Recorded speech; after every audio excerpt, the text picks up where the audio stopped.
जय श्री सद्गुरु माणिक प्रभू, जय श्री गुरुदेव दत्त।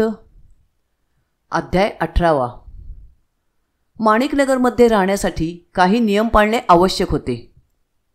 कडक ब्रह्मचर्य पाळणाऱ्यांनाच तेथे राहता येत असे। तेथे सहकुटुंब राहता येत नसे। पण मग असा प्रश्न उपस्थित झाला की माणिकनगरमध्ये कुटुंबे वसली नाहीत तर प्रजावृद्धी होऊन विकास व उत्कर्ष कसा होणार। पण लवकरच तशी संधी चालून आली आणि प्रभूंनी माणिकनगरमध्ये सहकुटुंब निवासाची परवानगी दिली। त्याचे असे झाले की नृसिंह तात्यांची पत्नी विठाईअम्मा वयात येऊन ऋतुमती झाली। नृसिंह तात्या व विठाईअम्मा यांचा संसार गर्भाधान संस्कार समारंभानंतर सुरू होणार होता। त्यावेळी नृसिंह तात्या कल्याणमध्ये नोकरी करत होते। सर्वानुमते ठरले की गर्भाधान संस्कार समारंभ माणिकनगरमध्ये करायचा। त्यानंतर नृसिंह तात्यांनी माणिकनगरमध्ये आपला संसार सुरू करायचा। नंतर मग इतर कुटुंबेही तेथे स्थायिक होतील। त्यासाठी लोकांनी प्रभूंकडून परवानगी मागितली। पण प्रभूंनी या अटीवर परवानगी दिली की नृसिंह तात्यांना माणिकनगरमध्ये संसार सुरू करायचा असेल तर गुरुदरबारला आपल्या कमाईतून 5,000 रुपये द्यावेत। नृसिंह तात्या त्याला खुशीने कबूल झाले। त्यानंतर माणिकनगरमध्ये कुटुंबे वसून नगर वसाहतीला मूर्त स्वरूप आले। माणिकनगरच्या स्थापनेसाठी आसपासच्या 3 गावातील लोकांनी स्वखुशीने जमीन दिली होती। आता त्याला कायदेशीर राजमान्यता मिळणे आवश्यक होते। ती कशी मिळवावी या चिंतेत नृसिंह तात्या होते। पण प्रभू सामर्थ्याने हा प्रश्नही सुटला। हुमनाबाद, गडवंती व धुमणासूर ही 3ही गावे ज्या नवाब शमसुल उमराची जहागीर होती तो प्रभुभक्त होता। जेव्हा त्याच्या कानावर हे वृत्त गेले तेव्हा नगर स्थापनेसाठी जरूर असलेल्या 3ही गावातील जमिनींच्या सनदा त्याने स्वखुशीने करून दिल्या। नवाब शमसुल उमराने सर्वेश्वर मंदिराचा जीर्णोद्धार करण्याच्या कल्पनेलाही प्रोत्साहन दिले। सर्वेश्वराचे पुरातन देवालय अगदी जीर्ण झाले होते। त्याचा जीर्णोद्धार करून त्या जागी पक्के देऊळ बांधण्याची आवश्यकता होती। प्रभूंनी त्याची जबाबदारी घेतली। हनुमंतदादांनी काम सुरू केले। एक दिवस मुत्या नावाच्या एका म्हाताऱ्या वडाऱ्याने आपल्या गाड्यावरून एक प्रचंड शिळा आणून प्रभूंपुढे ठेवली। तेलंगी भाषेत तो प्रभूंना म्हणाला, असा दगड सापडणे फार कठीण असते। तो मला सापडला म्हणून मुद्दाम तुझ्याकडे घेऊन आलो। याचा देव करून बशीव, देव तुझे कल्याण करेल। त्यावर प्रभू म्हणाले, मुत्या तुझ्या सांगण्याप्रमाणे करतो बरे। तुझा आशीर्वादच माझे कल्याण करेल।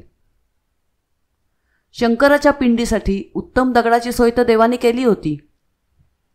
आता पिंड घडवणारा गवंडी शोधायचा होता। त्यासाठी प्रभूंनी एका गवंड्याची निवड केली। पण त्या गवंड्याचे डोळे काही काळापासून बिघडले असल्याने तो काम करू शकत नव्हता। मग प्रभूंनी आपला अमृत हस्त त्याच्या डोळ्यांवरून फिरवताच त्याची दृष्टी पूर्ववत झाली। त्यानंतर त्याने पिंड घडवण्याचे काम उत्तमरित्या पार पाडले। महाशिवरात्रीच्या दिवशी सर्वेश्वराची स्थापना मोठ्या समारंभाने झाली। माणिकनगरमध्ये पक्क्या दगडांनी बांधलेली ही पहिली इमारत होती। एक साधू डोक्यावर मारुतीची एक लहानशी मूर्ती घेऊन 12 वर्षे तीर्थयात्रा करत फिरत होता। अहोरात्र मूर्ती डोक्यावर बांधूनच तो सर्व व्यवहार व प्रवास करत असे। प्रभूंचा लौकिक ऐकून तो माणिकनगरला आला। तेथे आल्यावर त्याला मूर्तीचे ओझे असह्य होऊ लागले। त्याने प्रभू दर्शन घेऊन सांगितले की महाराज, या मारुतीरायाने मला रात्री दृष्टांत देऊन सांगितले की त्याची आपल्या सन्निधी राहण्याची इच्छा आहे, म्हणून मी आपल्याकडे आलो आहे।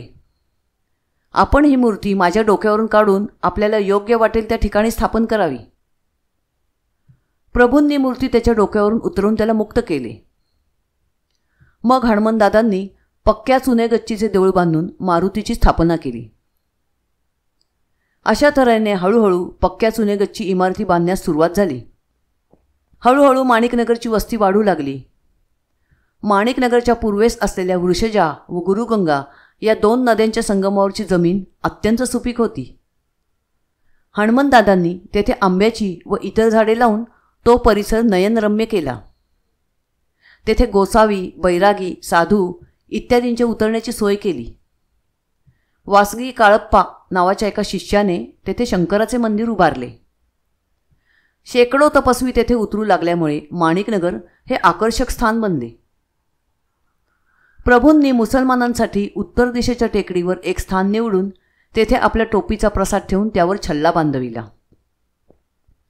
नृसिंह तात्या पहिल्यापासूनच आपल्या दोन्ही वडील बंधूंसारखे विरक्त ब्रह्मचारी नव्हते. ते गृहस्थाश्रमी असून निजामाकडील नोकरीत होते. सतेज बुद्धीच्या नृसिंह तात्यांचे व्यावहारिक तसेच वाङ्मयीन शिक्षण उत्तम झाले होते. त्यांनी बरीच अष्टके व पदेही रचली होती. अतिशय व्यवहारकुशल असलेल्या नृसिंह तात्यांचा नवाबाच्या दरबारात मान मरातब वाढत चालला होता. असे वैभव संपन्न व मानसन्मानाचे आयुष्य सोडून ते माणिकनगरच्या फकिरी दरबारात येऊन राहतील अशी कोणी कल्पनाही केली नव्हती.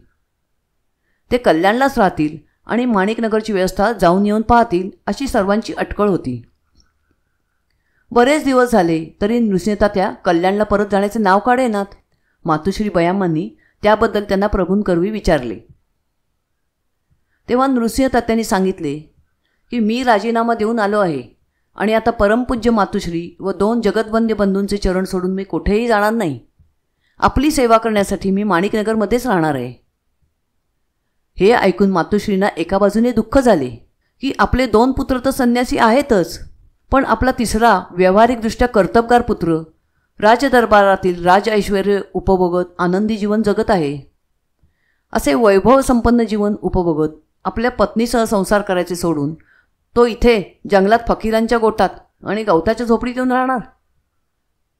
पण दुसऱ्या बाजूने आनंदही झाला की आता आपली 3ही मुले आपल्याबरोबर असतील. कल्याणचा नवाब नृसिंह तात्यांच्या कामावर खुश होता. त्याने नृसिंह तात्यांचा राजीनामा नामंजूर केला. त्याला आपला सर्व गुणसंपन्न मोहरा हातचा घालवायचा नव्हता. नवाबाने नृसिंह तात्यांचे मन वळवण्याचा खूप प्रयत्न केला. त्याने अर्जावाची पत्रे लिहिली, धनाचा लोभ दाखवला. शेवटी उग्र स्वरूप धारण करून ताबडतोब कामावर हजर राहण्यासाठी सरकारी हुकूम सोडला. थोडक्यात साम दाम दंडभेद हे सर्व वापरून बघितले, पण कायदे व व्यवहार यांचे उत्तम ज्ञान असणाऱ्या नृसिंह तात्यांना नवाब कायद्याचा धाक दाखवू शकला नाही. त्याचे सर्व प्रयत्न निष्फळ झाले. अशा तऱ्हेने नृसिंह तात्या माणिकनगरमध्ये कायमच्या वास्तव्यासाठी आले. त्यांच्यामुळे माणिकनगरच्या लोकांना शिस्त लागून संस्थान दरबारी थाटाचे झाले. माणिकनगरमध्ये रोज अनेक ठिकाणचे व अनेक प्रकारचे शेकडो लोक येत असत. या सर्व लोकांच्या अन्नाची व इतर आवश्यक गोष्टींची तरतूद हणमंतदादा करत असत.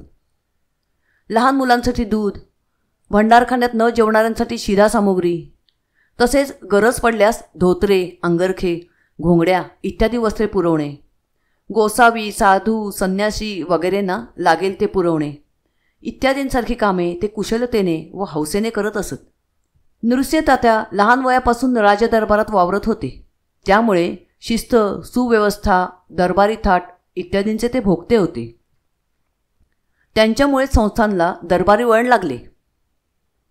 नगरातील शिपाई, नोकर-चाकर यांच्यावर देखरेखही तेच करत असत. त्यांचा खूप दरारा असून शिस्त बिघडलेली त्यांना मुळीच खपत नसे. नृसिंह तात्यांमुळे नगराची व्यवस्था लागायला फार दिवस लागले नाहीत.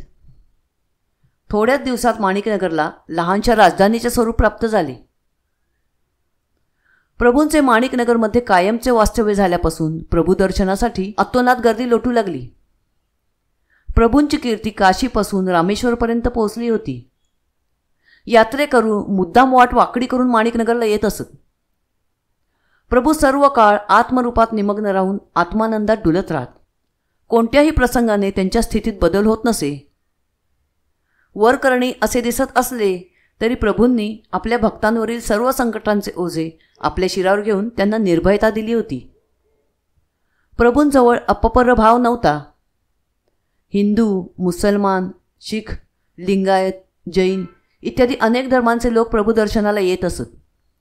तसेच प्रभू गरीब, श्रीमंत, अधिकारी, सामान्य जनता या सर्वांशी सारख्याच आत्मीयतेने वागून सर्वांचे चित्त आकर्षित करून घेत.